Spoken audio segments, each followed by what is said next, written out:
गर्मियों के दिन थे, सूरज रोशन और हवा खुशगवार थी। टिड्डा खुशी खुशी गीत गा रहा था और सब्ज घास पर खेल कूद में मसरूफ था। इसके नज़दीक जिंदगी सिर्फ खेलने और लुत्फानंदोज होने का नाम था। दूसरी तरफ करीब ही चींटियों का एक छोटा सा काफिला मुसलसल मेहनत में लगा हुआ था। वो दाने और खुराक अपने बिल में जमा कर रही थीं, ताकि आने वाले सर्दियों के दिनों में भूख का सामना न करना पड़े।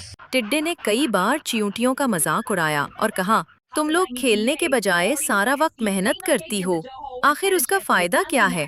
जिंदगी को एंजॉय करना चाहिए। चींटियां मुस्कुरा कर जवाब देतीं, वक्त कभी एक सा नहीं रहता, हम आने वाले दिनों के लिए तैयारी कर रही हैं। वक्त गुजरता गया और आखिरकार सर्दियां आ गईं। बर्फ हर तरफ जम गई, खाने के जराए खत्म हो गए।